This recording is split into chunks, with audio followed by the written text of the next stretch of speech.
네, 2023 베스트 투자 전략도 여러분 저희 3프로와 함께 잘 세워보시기 바라겠습니다. 네, 자 이번에는요 심층 인터뷰 우리 K 방산에 대한 이야기를 오늘 좀 해볼까 합니다. 그래서 이분 모셨습니다. NH투자증권의 이재광 수석연구원 함께합니다. 연구원님 어서 오세요. 안녕하세요. 네, 반갑습니다. 직접 말씀해 주시죠. 뭘요? 마스크를 쓰시는 아유, 이유에 뭐 대해서. 개인 사정이 다 있는 거고. 제가 사실 얼마 전에 코로나 이직을 했고, 아니고요. 네. 이직을 하고 또 새로 이제 레포트 준비하다가 이가 빠졌어요. 그래서 지금 임플란트를 네. 한 상황인데 네. 앞니가 없습니다. 네. 그래서 코로나 부득이하게 아니고요. 마스크를 쓰고 진행을 하도록 알겠습니다. 하겠습니다. 네, 하여튼 뭐 저희 컨텐츠만 잘 전달되면 되니까요. 네, 그 정도로 고민을 해서 쓴 어. 뭐 레포트다라고 보시면 알겠습니다. 되고요. 자, 우리 이재광 연구원께서 디페노믹스라고 이게 이제 아마 디펜스랑 이코노믹스 이렇게 한번 섞으신 것 같은데 그죠? 네, 맞아요. 예, 이게 지금 대충 끝난 게 아니고 이제 막 시작하는 그런 느낌입니까? 뭐 그건 나중에 가서 돌아보면 정답을 알겠지만 네. 예, 일단 디페노믹스란 말은 뭐 사실 제가 만든 말은 아니고요. 원래 있던 말이긴 한데 디펜스랑 이코노믹스 합친 네. 방위 산업이 어떻게 보면은 우리나라의 뭐 새로운 성장 동력이 된다라는 그런 뜻으로 이해하시면 될 것 같아요. 근데 성장동력. 그렇죠. 그러니까 우리나라의 뭐 주요 수출 산업 뭐 이런 것 중에 하나가 될 수 있다 이렇게 볼 수 있고요. 네. 이게 뭐 올해 같은 경우에는 이제 좀 어떻게 보면은 뭐 일회성적인 거 아니냐라고 이렇게 볼 수도 있겠죠. 뭐 전쟁이란 특수 상황 때문에 좀 수출이 많이 늘었고 뭐 이렇게 이게 어떻게 보면 피크 아니냐 뭐 이렇게 생각할 수도 있겠는데요. 제 생각에는 이게 절대 일회성은 아니라고 보고요. 나중에 이제 돌아봤을 때 아마 2022년은 우리나라의 이 항공우주 방위 산업이 뭔가 큰 전환점이 되는 해였다라고 기록될 거라고 저는 전환 생각합니다. 원년.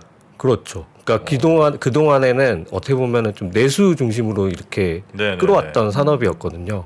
근데 이제 어쨌든 올해를 기점으로 약간 수출도 어느 매우 큰 동력이 되는 그렇게 산업이 돼서 이게 어떻게 보면 한 단계 레벨업 되는 네. 그런 전환점이 2022년이었다라고 역사에 기록되지 않을까. 그 정도예요. 그래서 예, 근데 저는 결국 서방이라고 이제 봅니다. 뭐 방사는 어쨌든 수요가 있어야 되는 거잖아요. 뭐 다른 산업도 비슷하겠습니다. 특히 이제 방산 같은 경우는 뭐 그냥 우리가 뭐 초코파이 파는 거랑 좀 다르게 그렇죠. 정말 그 나라의 뭐 정세라든지 그 나라의 뭐 정치인들의 선택 뭐 이런 것들도 굉장히 잘 민감하게 작용이 될 텐데 앞으로도 그러면 계속 이 불안한 정세가 지속될 것이고. 지속된다, 이어진다. 그러니까 뭐 제가 뭐 전쟁을 원하는 건 절대 아니고요. 네, 그냥 산업적으로 보신다면 반대로 얘기하면은 이 방위 산업이라고 하면은 이게 디펜스잖아요. 네. 말 그대로 전쟁을 안 하기 위해서 해야 되는 산업이라고 음. 볼 수도 있어요. 역설적으로. 왜냐하면은 서로 가지고 있으면 공격을 안 하니까. 전쟁이라는 거는 한쪽이 원사이드하게 저쪽으로 이길 수 있다라고 생각될 때 발생하는 거죠. 근데 했는데 좀 삐까 뜰 것 같다. 그러면은 안 하죠. 쉽게 얘기하면은. 비등비등할 것 같다. 예. 네, 사실 뭐 이번 전쟁도 러시아에서는 전쟁이라 아직도 안 하지만 어쨌든 전쟁도 러시아에서는 뭐 5일이면 끝나는 거라고 생각을 했었고요. 그 사실 대부분의 많은 뭐 군사 전문가들도 그렇게 생각을 했었어요. 그렇기 때문에 일어났던 거고 만약에 우크라이나가 방비가 잘 돼 있었다고 하면 과연 일어났을까?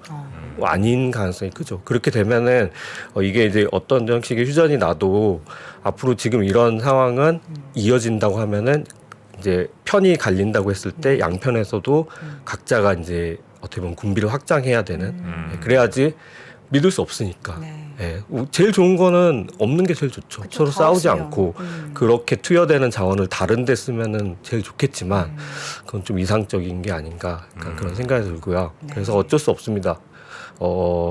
방어를 하려면 투자를 해야 되고 뭐 그렇게 되면은 이제 당연히 산업이 좀 커지는 그런 거라고 볼 수 있겠죠.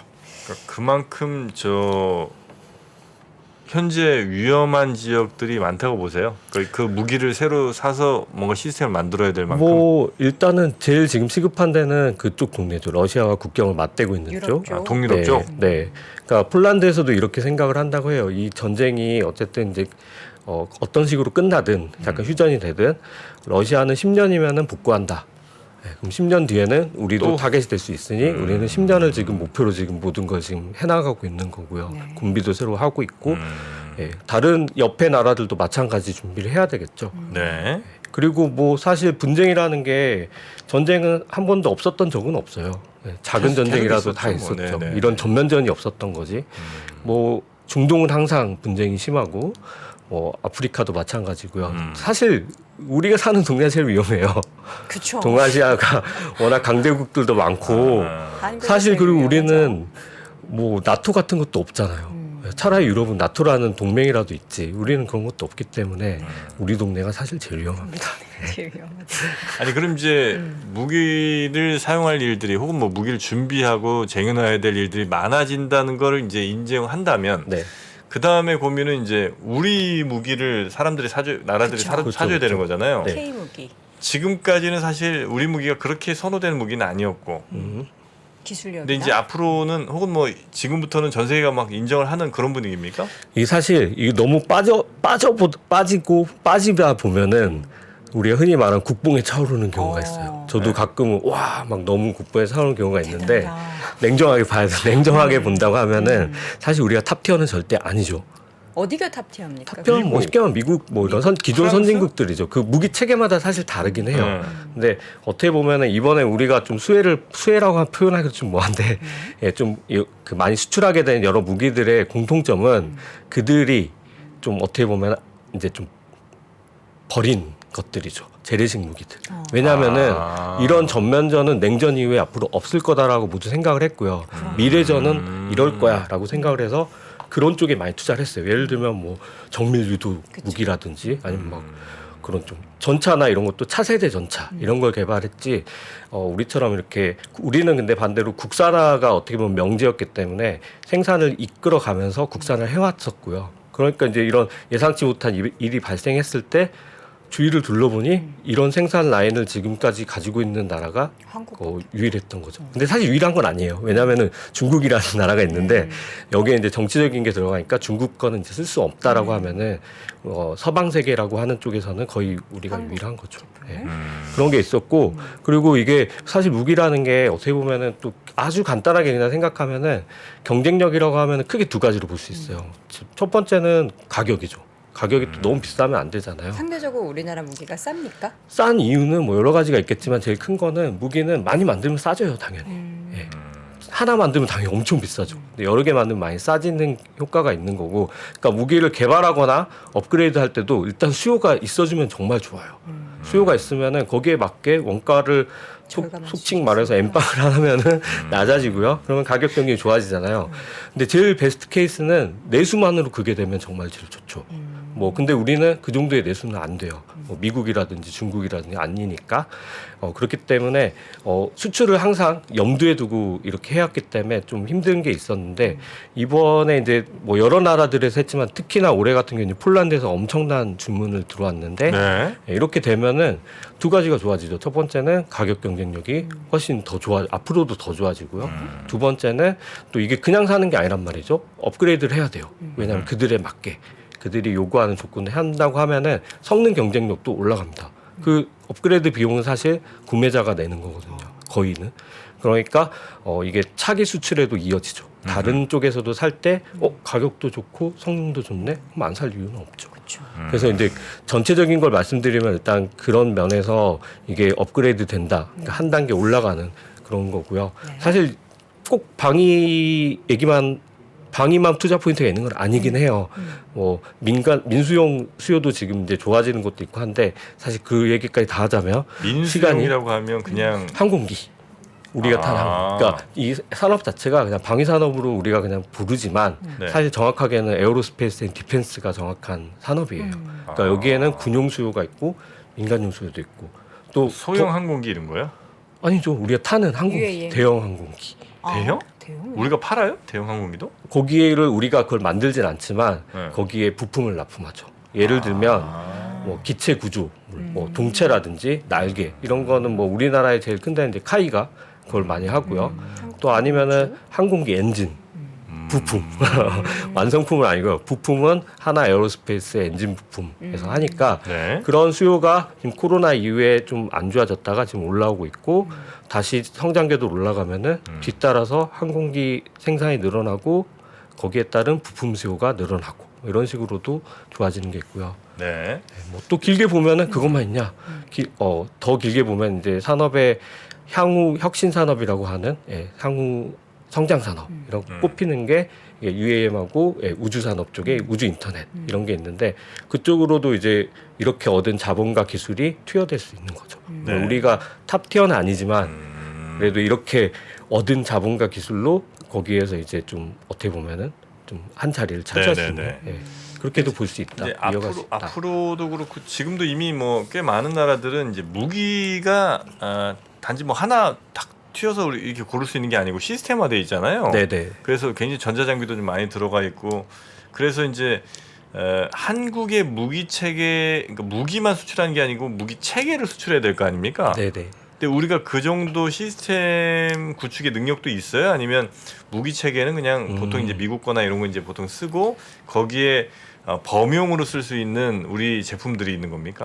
일단 좀 정의를 해드리면은 이게 아주 예전에는 그냥 우리가 무기라고 그냥 부르죠. 왜냐하면은 무기. 정말 옛날로 가면은 무기라고 하면 뭐 칼, 총. 창, 뭐 이런 거였죠. 저는 이게 몸이 점점점 무기입니다. 발전해서 지금은 말씀하신 대로 얼굴이 무기예요. 웨폰 시스템이라고 불러요. 네. 그걸 번역한 게 무기 체계예요. 네. 근데 그 왜 그러냐면은 예를 들어서 우리가 그냥 생각하는 뭐 탱크다. 탱크도 그냥 무기 하나가 아니고요. 네. 그 안에는 엄청난 체계들이 다 들어가요. 뭐 전자장비와 뭐 여러 가지들이 다 들어가요. 그렇기 때문에 이거 웨폰 시스템이라고 하는데 말씀하신 대로 사실 뭐 무기 뭐 우리가 흔히 얘기할 때 이 무기는 국산화가 몇 프로입니까? 뭐 이런 거를 얘기하는데 사실 의미가 없는 게 그 100% 국산화한다고 사실 좋은 건 아니에요. 만약에 믿을 수 있는 공급처에서 더 싸게 들어오는 그 부품이 있다. 그럼 네. 거기에 맡기는 게 나아요. 여기서 이제 전제 조건 믿을 수 있는 거라는 건데 그러니까 동맹이나 이렇게 됐을 때는 이렇게 분담을 해서 했을 때 훨씬 가격 떨어뜨릴 수 있다 하면 그런 거는 국산화의 의미가 사실 크게 없어요. 그렇기 때문에 이게 같이 이렇게 해서 하나의 시스템으로 가는 거고요. 뭐 우리가 뭐 100% 다 할 수는 없죠, 사실.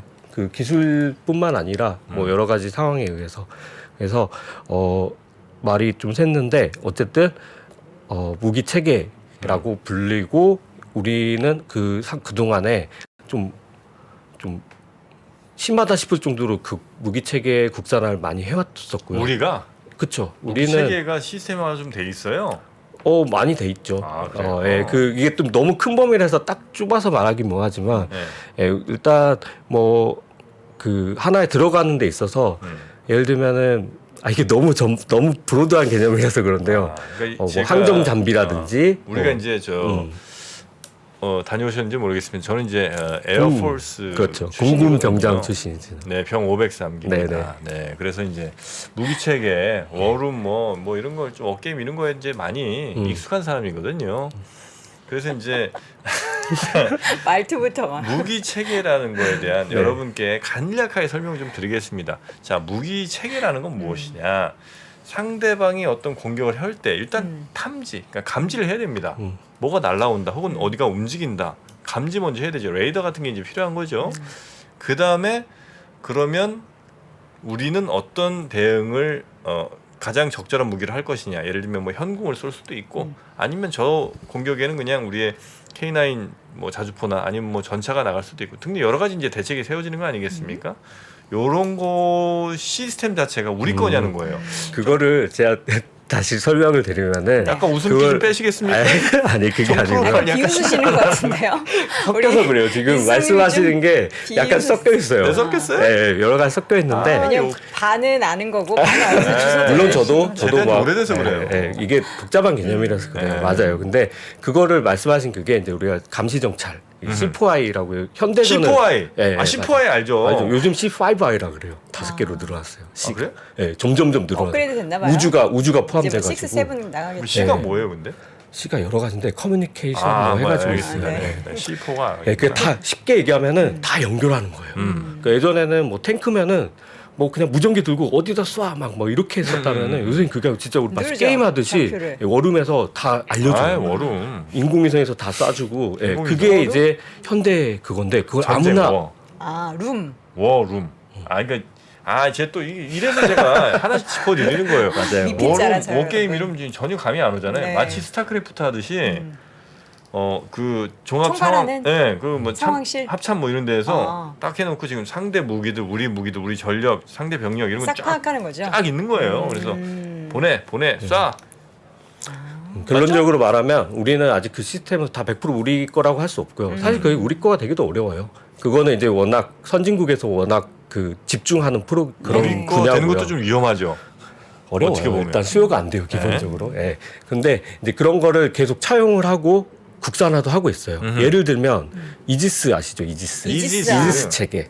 예. 이지스. 이지스라는 함은 게 많이 예, 이지스. 말을 우리가 이지스 함이라고 하는데 사실 그게 일반 그냥 구축함이나 여기에다가 이지스 체계를 넣는 거예요. 그러니까 거기에 그리스 신화에 핵심은 나오죠. 이지스예요. 쉽게 말하면 그건 컴퓨터고 레이더예요. 네. 예, 그래서 그걸 가지고 날아오는 미사일 이런 거 다 잡아내고 공격도 하고 하는 건데 이거를 지금 국산화를 하고 있죠. 그래서 우리가 지금 차기 구축함을 개발 KDDX라고 하고 있는데요. 얼마 전에 나온 정조대왕함은 이지스 함인데 거기에 들어가는 이지스 체계는 록히드 마틴 거가 들어오고요. 네. 근데 그 다음에 지금 이제 개발 중인 차기 KDDX는 우리나라에서 하고 있습니다. 그건 이제 하나 시스템에서 개발을 하고 있고요. 그 방어 시스템을 이지스를. 이지스를 네, 대단하죠. 네. 하나에서 네, 그렇게 하고 있어요. 그러니까 하나하나씩 하고 여기에 더 나가면은 이제 위성까지 다 연결하는 거고 그래서 뭐 425 프로젝트라는 것도 있고요. 초소형 쌀위성도 깔고 이제 그렇게 되면은 최종 목표는 북한에서 뭘 하든 설마 혹시라도 핵을 쏘려고 하는 순간 우리는 킬체인으로 들어간다라는 게 지금 우리가 구축하고자 하는 킬체인. 또 이게 이게 자꾸 이게 이런 말이 네. 계속 새요. 우리가 죽여주는 체인이 있어요. 킬체인이라고. 뭔가 이게 공격을 방어할 수 있는 건가요? 뭐 그런 겁니다. 그러니까 기본적으로 우리나라의 무기에 지금 제가 오늘 드릴 말씀 중에 하나도 네. 포함이 되는데 우리 무기의 강점이나 이런 것도 보다 보면은 결국 우리는 발전해오는 방향이 이제 북한이 어떻게 하느냐에 따라 달라져요. 그렇죠. 어느 순간 지나서 우리가 북한하고 경제력이 너무 차이가 난 다음에 네. 북한은 이제 비대칭 전략으로 갔거든요. 우리랑 같은 식으로 해서는 이길 수가 없기 때문에 그래서 핵을 처음에는 화력전으로 막 그 기억하실지 모르겠지만 서울 불바다 해버린다. 장사정포로. 어림도 없어요. 그렇죠. 그렇게 된 다음에 우리가 대응책으로 내세웠던 게 포병 화력을 엄청 늘렸어요. 2000년에. 그래서 우리가 막 포방분이 뭐 이런 말도 생겼는데 그 이후에는 북한이 이제 핵무기를 갖게 되면서 그거를 방어하는 걸로 지금 가고 있는 거죠. 그래서 뭐 이제 천궁이라든지 이런 것도 다 개발하고 있고요. 네. 이제 뭐 LSM, 뭐 LAMD 이런 거 다 하고 있는 그런 상황입니다. 예. 천궁보다 이제 그 다음 버전이 이제 여궁이라고. 여궁. 칠건강했냐? 모르시나? 죄송합니다. 하여튼 아니 무기체가 좀 알아야 이거를 웃는데. 무기체가 좀 어려워요. 아. 어려우니까 좀 이거 이해를 좀 예. 해주시고. 어쨌든 그만큼 계속 K 방산의 뭔가 퀄리티가 레벨업이 되고 있다는 계속 거잖아요. 더 앞으로 갈 길도 많은데 어쨌든 우리는 그동안에 했던 게 헛되지 않았다. 예, 이번에 어쨌든 했고 여기에서 또 이제 얻은 걸로 그 다음 단계도 넘어갈 수 있다. 뭐 이렇게 볼 수 있는 거고요. 네. 그래서 제가 오늘 이제 드릴 말씀은 뭐 이런 얘기는 많이 들으셨을 거예요. 그래서 너무 중복된 못 얘기 들은 안 이야기. 아 그래요? 네, 안 한 못 들은 거는 이야기 해주시라고요. 예, 그러니까 무기 체계가 왜 그러면은 너 뭘 보고 더 수출될 거라 보느냐. 예, 사실 그거는 뭐 어디 나라에서 뭘 하고 있고요. 뭐 이렇게 접근하면은 한도 끝도 없고 그건 알 수도 없어요. 예, 그리고 그런 거는 안 되는 경우도 많아요. 예, 도장 찍을 때까지 몰라요. 그거를 우리가 미리 알아서 그걸로 투자한다? 어렵습니다. 그래서 저는 그렇게 접근하는 건 좀 어렵고 체크는 하긴 해요. 근데 네.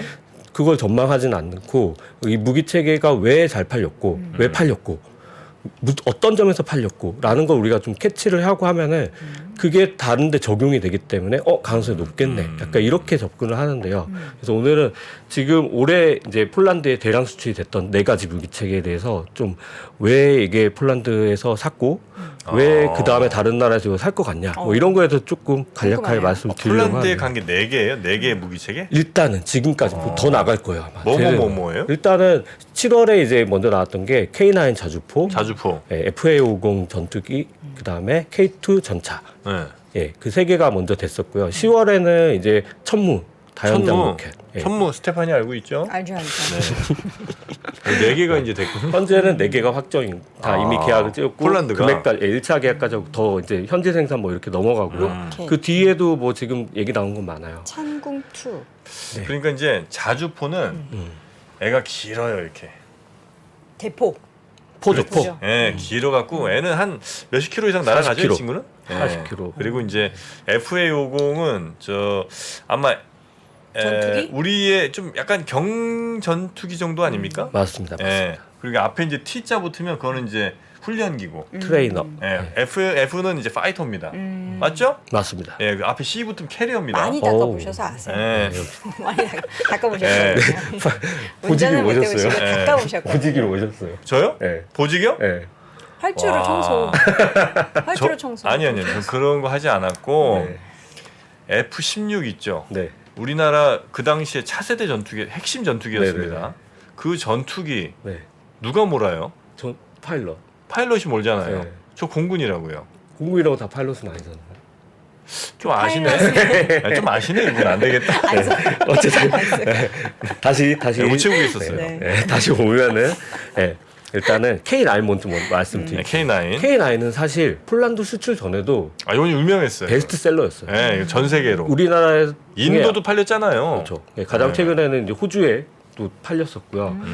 숫자로 말씀드리면은 2000년 이후부터 이제 수출이 됐는데 850대가 팔렸고요. 이게 한 대에 얼마예요? 아 그건 중요하지 않아요. 아, 그래요? 그거는 그리고 그 정가가 있는 게 아니고요. 아, 그래요? 그냥 달라요. 그 나라가 좀 지불할 능력 있다 싶으면 좀 후려치고 그냥 이게 많이 모든 받고. 무기는 그래요? 군납 가격이라는 게 있고요. 자국 군대한테 가는 그렇지, 가격이 있고 그렇지. 수출할 때는 또 그래요? 뭘 요구해 주냐에 따라 또 다 달라져요. 그래서 이게 딱 뭐 자동차처럼 딱 그건 정가가 아니에요. 없군요. 물론 어느 정도 어림짐작 가격은 있어요. 뭐 한 50억 뭐 이렇게 있고요. 가격은 중요하지 않다. 아 중요하지 않은 게 아니고 모른다. 알 수 없다. 명확하게 정확하게 다르다. 측정하기 네. 어렵다. 그렇게 되는 건데 어쨌든 850대가 수출됐고 이게 수출 시장 기준으로 그러니까 자국 생산 빼고 우리나라가 생산 거 빼고 수출 시장 기준으로는 55%가 된 거죠. 1등이에요. 네. 그리고 여기다가 폴란드가 이번에 648대 주문했으니까 와. 더하면은 거의 68%된 거죠. 엄청 많이 샀습니다 이번에. 근데 왜 그럼 K라는 왜 그러냐? 아까 제가 앞서 말씀드린 것처럼 우리나라의 내수가 빵빵했기 때문이에요. 내수가 빵빵하게 있었기 때문에 원가 경쟁력도 좋았고 계속 개량이 되니까 안 살 이유가 없는 거죠. 다른 나라에서는 자주포 생산 라인을 많이 줄였었기 때문에도 있었고요. 얼마나 많냐면은 우리나라가 이게 뭐 기준에 따라 다른데 거의 세 손가락 안에 들 정도로 포병 화력이 많아요. 러시아, 중국 다음이라고 볼 수 있는데요. 엄청 많아요. 그 정도로 많은 이런 맞아요. 수요가 있기 때문에 이 자주포가 그렇게 경쟁력이 좋았었고요. 네. 그러면은 뭐 이거는 뭐 그러면 원래 좋았으니까 앞으로도 그런 거냐? 이번에 폴란드에서 의미를 찾자면은 폴란드에 이렇게 수출함으로써 얻게 된 건 원가 경쟁이 더 좋아지는 거는 뭐 차치하고요. 성능 개량 속도가 4년이 빨라질 거예요. 이게 무슨 말이냐면은 성능 개량 속도가 업그레이드 되는 게 지금 현재 깔려 있는 K9은 K9A1 버전이에요. 아하. 한 번 개량한 건데 네. 원래 우리나라 육군의 계획은 이거를 뭐 길게는 2030년까지 K9A2 버전을 개발을 해서 이제 그거를 까는 게 목표였어요. 거기에 맞게 개발을 하고 있었고 모든 개발에 돈이 들어가기 때문에 그런 건데요. 지금 이제 폴란드에 수출하는 거는 웬만한 무기들은 다 마찬가지인데 긴급한 수요를 2025년까지 일단 대주고 우리가 원래 쓰던 거 그다음에 2026년부터는 개량형을 줘야 돼요. 그게 가장 큰 목표인데 K9도 마찬가지. K9은 좀 더 빨라요. 2024년부터 K9 우리가 PL이라고 보통 부르는데 폴란드 버전을 이제 가야 되는데 그걸 주는 거예요. 그 이미 이거 이름도 정해졌어요. 폴란드 거는 스콜피온입니다. K9. 네, K9이라고 안 하고 이제 그들은 이제 스콜피온으로 이제 부르기로 했다고 하고요. 어쨌든 그러면은 24년부터 전갈이죠, 전갈. 그렇죠. 네. 그 성능이 된 거를 납품한다고 하면은 네. 4년이 빨라지는 겁니다.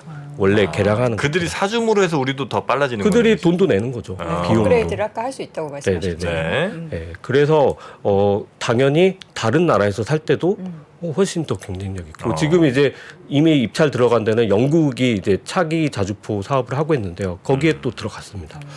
요 K9은 거의 뭐 자주포기의 BTS다 이렇게 이제 볼 수 있겠죠. 그렇죠. 이거 혹자는 뭐 이런 말하면 위험할 수도 있는데 그 자동차 그거보다 많이 팔리는 거 아니냐라는 얘기도 있었죠. 수출이. 아 진짜요? 아니 그냥 그건 우스갯소리로. 아니죠. K9이 훨씬 많이 팔렸는데 우스갯소리로. 그만큼의 많이 팔렸다라는 거. K9이 훨씬 많이 팔렸겠죠. 그리고 두 번째. 그다음에 또 포병 체계 중에 아, 또 근데 이게 자주포이고 하나 팔면 거의 K9 한 3, 40대 판 거 정도 그렇죠. 한 될거야. 50대, 가격 아세요? 50억 정도라고 치면은 네. 뭐 100억이라고 할 수도 비싸. 있고 100억 될 수도 있고요. 그럼. 근데 여러 가지 근데 다 포함하면 더 비싸져요. 전 궁금한 게 보통 이제 우리가 뭐 물건을 팔면 그 안에 들어가는 이제 부품들이나 이호 자주포니까 그 안에 들어가는 네, 뭐라 많죠, 그러죠? 많죠. 포탄. 그 폭탄, 네, 총알처럼 그런 거다 그거를 있어요. 우리나라 거를 계속 써야 되는 거잖아요. 그렇죠. 호환은 돼요, 사실. 호환 호환할 돼요? 수도 있는데 호환 이게 불가해야 이번에 되는데. 폴란드 1차 계약한 게 212대 계약한 거를 그냥 나눠 보면요. 대당 우리 돈으로 한 150억이에요. 근데 그러면은 이걸 오해하면 안 돼요. 아, K9은 한 대 150억이나 그게 아니고요. 여기는 다 포함된 거예요. 포탄도 포함되고 사실 K9이랑 K10이란 것도 있거든요. K10은 뒤에 포 넣어주는 건데. 세트가 있군요. 네, 뭐 그런 거 포함하고 뭐 이거 하나 또 사면 포탄 한 150개 그렇지, 무료 그렇지. 증정 뭐 그것까지는 모르겠어요. 프린터에 이제 카트리지 뭐, 껴주고. 제가 계약서를 본 적이 없어서 그것까지 모르겠는데 예, 어쨌든 그렇게 다 따지면은 대당 150억인데요. 이제 그냥 그 가격은 또 따로 있겠죠. 자 그리고 FA50. 네, 이 포병 중에 또 이제 우리나라의 또 포방부의 위험 중에 자주포만 있냐? 그게 아니고요. 자주포는 앞쪽에서 네. 40km 정도 사거리니까 그 앞쪽에서 이제 막 쏘는 거고요. 그 뒤쪽에서는 다연장 로켓이 쏩니다. 아. 다연장 로켓은 이제 뭘 다느냐에 따라 다른데 보통 80km짜리 유도탄이 있고요. 300km 날아가는 것도 달 수 있어요. 그러니까 뒤에서 쏘는 거죠. 그왜 이제 가끔 그 군 관련 무기 관련 이런 거 보면 구멍 여러 개 이렇게 있어갖고 다다다다다다 쏘는 친구 있잖아요. 네. 맞지 않습니까? 맞습니다. 네. 그게 이제 다연장 로켓, 뭐 영어로는 MLRS라고 하는데요. 이게 우리나라도 당연히 이제 포병 화력을 늘리기 위해서 원래는 미국 거 M270 쓰고 있었는데 이걸 국산화한 게 천무고요. 네, 기존에는 이제 구룡이라고 있긴 있었어요. 근데 그거는 이제 약간 소련제, 구룡은 좀 소련제는 아니다. 아니고 이제 소련을 기반으로 우리가 개발한 건데. 구룡은 좀 아닌 것 같아. 그건 되게 옛날 거고요. 구룡. 여전히 써요. 구룡은 안 돼. 네, 그래서 이제 그 다음에 천무를 해서 지금 계속 배치를 하고 있는 상황인데 이게 사실 폴란드에서 왜 그럼 천무를 샀을까를 한번 생각을 해봐야 돼요. 근데 사실 폴란드는 원래부터 그 미국의 요새 이제 유명해진 게 미국의 하이마스. 하이마스. 어차피 그것도 다연장 로켓이에요. 하이마스로 M270을 가볍게 만든 거예요. 네. 가볍고 기동이 빠르게 바퀴단 걸로 바꾸고 뭐 이런 건데요. 이게 지금 이번 전쟁에서 엄청난 역할을 했죠. 맞습니다. 예, 거의 막 러시아의 그 포탄을 다 날려버렸죠. 저장소를 다 날려서 이게 게임 체인저로 해서 이제 더 유명해졌는데 폴란드는 사실 이전에도 이거 되게 도입하고 있었어요. 미국에 도입하고 있었고 이번에 전쟁이 일어나니까 와, 안 되겠다. 더 빨리 해야 되겠다 해가지고 미국에 이거 500대 주세요라고 구매 의향서를 요청을 했는데 미국에서 500대는 힘듭니다. 예, 이미 거기는 대량 생산이 끝났기 때문에 500대 힘듭니다라고 해서 이제 우리나라가 접근을 했고요. 그래서 폴란드는 200대는 하이마스를 주문했고 300대 정도를 천무를 주문했습니다. 네. 근데 여기서 천무에서 제가 드리고 싶은 말씀은 천무에 뭐가 핵심이냐? 사실 그 발사대는 이것도 핵심이긴 한데요. 발사대보다는 포탄이 핵심이에요. 그 폴란드에서 산 이유도 아마 포탄일 가능성이 커요. 뭐 무슨 말이냐면은 이게 좀 어떻게 보면 비윤리적일 수도 있는데 집속탄이라고도 하고 DPRCM 탄이랑 뭐 이중국탄 좀 잔인한 건데요. 하나 터지면은 그 안에 자탄이 500개 정도가 있어요. 그럼 그게 쫙 뿌려지는 거예요. 그러면은 축구장 한 면적 정도 되는 게 그냥 초토화 돼요. 천무가? 네, 집속탄을 쓰면 초토화된다는 게 뭐 다 불타나요? 그러니까 그냥 다 뚫려요. 왜 그냥. 강철비란 네, 영화 맞아요. 딱 보셨어요? 그거예요. 네, 네. 강철비 보면 왜 처음에 네. 내려오다가 미사일 같은 게 내려오다 한번 중간에 뻥 터지면서 정말 강철비로 막 내리잖아요. 그것처럼 네, 네, 딱 그건데 네. 이게 문제가 뭐냐면은 불발이 생겨요. 그러니까 다 터지지가 않고 500개 중에 불발이 생겨요. 그럼 그게 나중에 터져요? 그렇죠. 그러니까 지뢰같이 되는 아. 거죠. 그러면은 아군도 피해가 있고요. 앞에 다 해서 갔는데 터져버리면 아군도 있고 민간인 민간 피해가 있어서 이게 이제 미국에서는 금지. 법률적으로 생산 금지가 됐어요. 근데 우리나라는 아직 하고 있어요. 우리는 이게 필요하거든요. 그래서 어떻게 보면은 서방 세력에서 이 집속탄을 들어가는 로켓을 쓸 수 있는 게 지금 우리나라 거밖에 없고 여기에서 더 이제 하나 깊숙이 들어가면은 또 이 폴란드에서 원하는 거는 이 기술이거든요. 기술 이전. 근데 사실 미사일은 기술 이전 하면 안 돼요. 그쵸. 조약이 있어요. 그래서 좀 이거는 어떻게 보면 편법일 수도 있는데 현지 생산 라이센스 면허를 같이 하면은 사실 옆에서 보고 배울 수 있거든요. 그런 식으로 아마 그래서 이것도 현지 생산하는 이유가 아마 그거라 보시면 되고요. 네. 이거는 별로 안 나온 얘기해서 이것만 더 자세히 네. 말씀드리면은 이게 또 이제 에이테킴스라는 탄도 미사일이 아하. 있어요. 네, 이게 300km 정도 날아가는 미국에서 만든 전술형 지대지 미사일이에요. 보통 전술형이라고 하면은 전술 무기가 있고 전략 무기가 있거든요. 네. 짧게 얘기 들면 전략 무기는 전쟁을 승패를 가를 수 있는 엄청난 무기라고 생각하시면 돼요. 큰 거 그렇죠. 핵폭탄 큰 같은 거 한 방. 그리고 전술 무기라고 하면은 전투의 승패를 바꿀 수 있는 정도의 무기예요. 그러니까 이거는 오늘 탄도 국지전에 뭔가 이렇게 탄도 미사일인데 300km 정도를 날아갈 수 있고 만약에 이거를 천무 같은 다연장포에서 쏘면은 되게 기동성 있게 쏠 수 있어요. 예, 여기서 아, 그 쏘았다가. 이동식 발사도 가능해요? 가능하죠. 어. 예, 그래서 지금 우리나라에서 원래 그 에이테킴스를 쓰고 있었는데 아까 말한 미국에서 집속탄을 이제 더 이상 안 하겠다고 해서 네네. 이제 우리 같은 경우는 따로 개발을 했어요. 그래서 우리가 그걸 이제 흔히 말하는 김치테킴스라고 부르는데 이게 아직 개발이 완료된지 안 된지는 저도 몰라요. 근데 거의 된 거로 저는 알고 생각이 드는데 이게 김치테킴스 2라고 부르는데요. 네.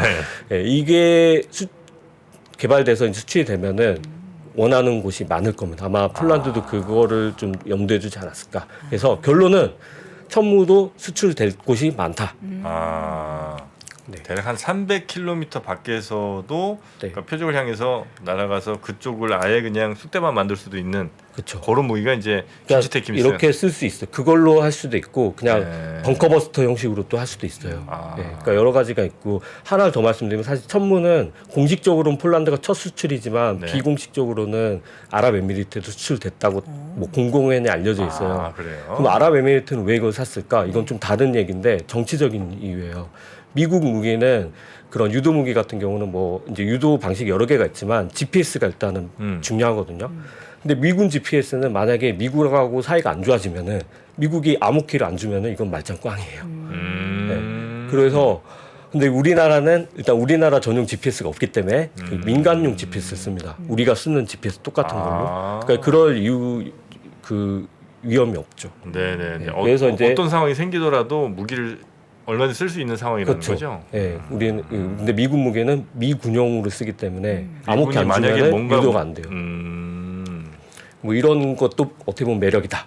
이렇게 하나 말씀드릴 수 있을까. 우리나라 무기가 얼마나 많이 지금 매력이 있어서 폴란드에서 이렇게 많이 샀는지를 지금 설명해 주신 거잖아요. 그렇죠. 이걸 알아야지 다음에도 어디에 수출될 수 그쵸. 있을지를 우리가 감을 잡을 수 있기 때문에. 예. 대략 근데 좀 뭐 갑자기 뭐 어디 아까 뭐 가나에서 살 일은 없잖아요. 모르죠. 그거 아, 살 그것도 수도 모르나요? 있고. 그거 어떻게 왜 가나 무시합니까? 아, 무시가 아니라 거기가 이렇게 가나 비하하시는 거예요? 정세가 위험하지 않지. 아, 이 양반이 방송 어디서 배웠어? 매부쇼에서 배웠네 이거. 하나무시 아니, 말아. 그래서 예를 들면 좀 뭐 지금 현재 약간 좀 위험해 평온한. 보이는 예를 들면 뭐 이란이라든지 뭐 몇몇 나라들이 좀 더 있을 거야 후보지. 네, 그런 기대되는 동유럽 쪽이나 혹은 뭐 수출. 중동 혹은 뭐 요즘에 약간 좀 몽골도 좀 그런 것 같긴 한데. 그렇게 말하면 아까 K9은 지금 영국이 하고 있고요. 영국. 예, 그리고 아마 그 라인 쪽, 그 우크라이나 근처, 폴란드 우크라이나 네. 그런 쪽에서 이제 아마 가능성이 있고요. 천무는 뭐 얘기는 많은데 일단 중동 쪽, 아랍에미리트 이미 샀으니까 그런 쪽이 그러니까 미군하고 그런 쪽 좀, 그러니까 미국 하이마스 못 사는 쪽, 돈이 없거나 아니면은 미국 안 팔거나 뭐 이런 데서는 뭐 충분히 가능하죠. 아, 그렇습니까? 그리고 시간상 네. 딱 넘어가면은 가장 이제 주요 포인트. FA50 그 공군이시니까 FA50은 간단하게 말하면은 아까 제가 그냥 넘어갔는데 사실 지금은 FA50은 경공격기예요. 네. 전투기가 아니에요. 근데 아. 이제 폴란드 수출하면서 업그레이드가 되면 이제 전투기가 되는 겁니다. 업그레이드 되는 거죠. 이거 무슨 말이냐면은 사실 이게 정리하기 나름인데 전투기라고 하면은 안 보이는 곳에서, 그러니까 눈으로 안 보이는 곳에서도 공격할 수 있는 걸 보통 전투기로 분류를 해요. 멀리에서도. 근데 그걸 할 수 있으려면은 레이더가 있어요. 좋은 레이더가 있어야 되고 공대공 미사일이 있어야 되는데 지금 FA50에는 공대공 미사일이 안 달려 있어요. 그러니까 쉽게 말해서 단거리 미사일만 있고요. 전문 용어로는 펀치가 짧아요. 네. 하지만 왜 이거를 그동안에 업그레이드를 못했냐? 첫 번째는 우리나라 공군에서는 필요가 없어요. 우리는 F-16도 엄청 많고 그 목적에 할 게 많아서 굳이 비싼 돈 들여가면 이거 할 필요가 없어요. KF-21도 곧 나올 거고요. 근데 다른 나라에서는 원했던 거죠. 근데 못했던 것 중에 하나가 미국이 또 안 해줬어요. 자기 나라 그거를. 근데 이번에는 사실 폴란드도 이번에 F-16을 추가로 더 주문했는데 미국에서 못 해줘요 그거를. 왜요? 생산이 안 그럼 돼서? 많이 안 만들어요 이제. 아. F-35 만들기도 지금 바빠서 로켓이 마틴이 네. 이미 받은 주문만 해도 지금 주문하면 뭐 2030년쯤에나 아이고야. 받으니까. 그래서 미국에서 안 돼. 특수한 상황이니 그러면은 그러지 말고 FA50을 사라. 우리가 이거를 전투기로 업그레이드 해주겠다. 추천을 해줬어요? 이거는 제가 좀 순화해서 말하는 거고요. 그렇게까지는 안 했겠죠. 그렇게 해줬기 때문에 이제 결국은 승인이 나서 이 폴란드 버전에는 앞에 A사 레이더, 레이시온께 들어가고 옆에 AIM-120 암람을 달 수 있게 됐습니다. 그러면 이제 전투기가 되는 거죠. 그래서 이렇게 했다는 거는 그러니까 그 비행기에 여러 가지 무기를 이제 붙였다. 네, 그냥 이게 사실 그냥 붙이는 게 아니고요. 통합하는 게 엄청 돈도 많이 들고 그냥 그쵸. 붙이진 않았겠지. 네, 막 다 연결해야 돼요. 그게 뭐 제가 추정한 거 봤는데 한 7천억 정도 든대요. 네? 그거 그통합하는 데만. 네. 그래. 해주는 업그레이드 하려고 그 하는데 업체에다 해달라고 해야 되거든요. 7,000원. 그 정도 받는 거. 그런 데서 마진이 커요. 세계의 평화가 빨리 와야겠네. 돈들이 다 우리 기아 남미. 근데 이렇게 되면은 이들한테 가. 다른 나라에서도 전투기를 살 때 이게 매력이 좋은 거죠. 왜냐하면은 지금 FA50이 그렇게 되면은 그냥 숫자로 제가 단순하게 표현하면은 F-16 신품 가격의 한 절반 가격에 성능을 한 70% 내는 경전투기가 되는 겁니다. 네네네. 그래서 그런 게 있고요. 마지막으로 K2를 얘기 안 하면 또 서운해 하시니까 네. K2까지만 얘기할게요. 네. K2는 슬프도록 아름다운. 네, K2 전차, 네, 흑표. 네. 흑표. 네. 흑표. 네. 사실 K2는 그동안에 이런 말 하면 좀 뭐 할 수 있는데 좀 곤란한 프로젝트였어요. 곤란한. 잘 안 됐어요. 그러니까 이유는 뭐 여러 가지가 있는데 이제 파워팩 국산화라는 게 늦어져 가지고 2008년에 개발이 완료됐는데 양산 됐어요. 그래서 6년을 거의 놓은 거예요. 네, 그렇게 되면은 일단 생산이 안 되니까 네, 원가가 네. 올라가고요. 그 다음에 성능 개량도 안 되니까 이게 뒤처지게 되는 그런 네. 상황이었는데 이제 폴란드가 이렇게 주문해주면서 엄청난 기회를 맞았고 제 생각에는 제2의 K9이 될 수 있다. 아하. 네. 알겠습니다. 탱크계 뭐 이렇게 네. 될 수 있다 이렇게 보고요. 흑표 흑침대 아닙니다, 여러분. 네? 자꾸 흑침대? 흑침대 얘기를 해가지고. 네. 흑표는 이제 블랙팬더 네. 이렇게 이제 보면 되는 거 아니겠습니까? 맞습니다. 네. 그래서 그러면은 이제 흑표 같은 경우는 뭐 그냥 그렇게 되느냐 절대 그게 아니고요. 이것도 폴란드는 원래부터 그 차기 전차 사업을 했었어요. 네. 그때 우리도 제안을 했었고, 근데 이게 코로나 때 약간 유야무야 됐어요. 그러다가 전쟁 나니까 이제 급해가지고 네. 다시 나왔고 그걸 우리가 이제 갖게 된 거고요. 이것도 2026년부터는 그들이 요구하는 조건대로 해줘야 돼요. 근데 그 조건이 뭔지는 사실 아직 나오진 않았는데 네네. 그냥 쉽게 생각하면 이번 전쟁에서 나온 그런 교훈과 더 크게는 러시아의 차기 전차를 대응할 수 있는 정도의 수준이 돼야 됩니다. 여러 가지가 있겠지만 두 가지만 말씀드리면은 첫 번째는 방어력이 세야 돼요. 네. 그래서 방어력이라고 하면은 측면에 장갑을 좋은 걸 써야 돼요.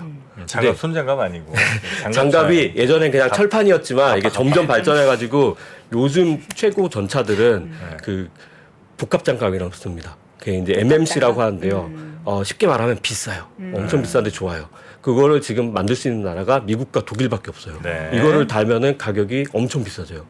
예를 들면은 신품 가격이 그냥 100억이라고 하면은 그거 달면 한 70억이 더 들어가요. 왜냐하면 아무나 못 만들고 많이 못 만들어서 그런 건데 이거를 이제 그 남은 2년 동안 만약 국산화를 하면은 그거를 달 수 있을 거고요. 안 된다 그러면은 외국 써야죠. 네. 그런 게 있고 하나 더 말씀드리면은 또 탱크에 하드킬 그 방어 시스템이 필요합니다. 하드킬? 하드킬은 뭐냐면요 위에서 죽어요? 공격 오는 걸 방어하는 거예요. 위가 취약하거든요. 아. 그래서 제블린으로 쏘는 게 위로 가서 쏘는 건데 네, 뚜껑 따죠. 위에를 근데 아무리 두껍게 할 수가 없어요. 그럼 네. 전차성이 떨어져서 그걸 하는 게 이제 그 하드킬이라 그래서 미사일을 쏴버려서 막는 거예요. 그런 시스템을 국산화하고 있었는데 지금 아직 국산화 안 된 걸로 알고 있고요. 네. 지금 이게 쓰는 거는 주로 이스라엘의 트로피 시스템이라는 거를 미국 독일에서는 씁니다. 그래서 만약에 2년 동안에 이것도 국산화가 안 되면 네. 그걸 달아줘야 되겠죠. 아, 이런 걸 해서 제일 베스트 케이스는 다 국산화가 돼서 최고의 가격으로 판매를 하면은 또 이제 다른 나라에서도 좋아서 또 하게 되고 뭐 이렇게 될 수 있다라고 볼 수 있는 거죠. 우리 알겠습니다. 이수성님이 이가 빠질만 하네요. 네. 이가 빠질만 합니다. 네. 이 정도로 정리해 네, 주시다면. 정말 열정을 갖고 이렇게 방산 쪽으로 오늘 설명해 주셔서 네. 감사하고요. 네. 다음에 한번 시간 더 넉넉하게 모시도록 하겠습니다. 네, 오늘 고맙습니다. 감사합니다. 고맙습니다. 감사합니다. 2023년 투자 계획을 고민하고 계십니까? 2022년을 돌아보고 내 종목을 점검해 볼 시간. 그래서 준비했습니다. 반도체, 2차 전지, 자동차, 인터넷, 바이오, 그리고 국내와 글로벌 투자 전략까지 각 분야 베스트 애널리스트만 모셨습니다. 2023 베스트 투자 전략. 이번 강의는 사전에 설문조사를 통해 투자자분들이 진짜 궁금해하는 내용을 담았습니다. 12월 22일 목요일까지만 제공되는 3프로TV 다이어리 캘린더 세트와 수강료 37% 할인 혜택을 절대 놓치지 마세요. 자세한 내용은 영상 하단 링크 또는 네이버에 3프로TV를 검색하세요.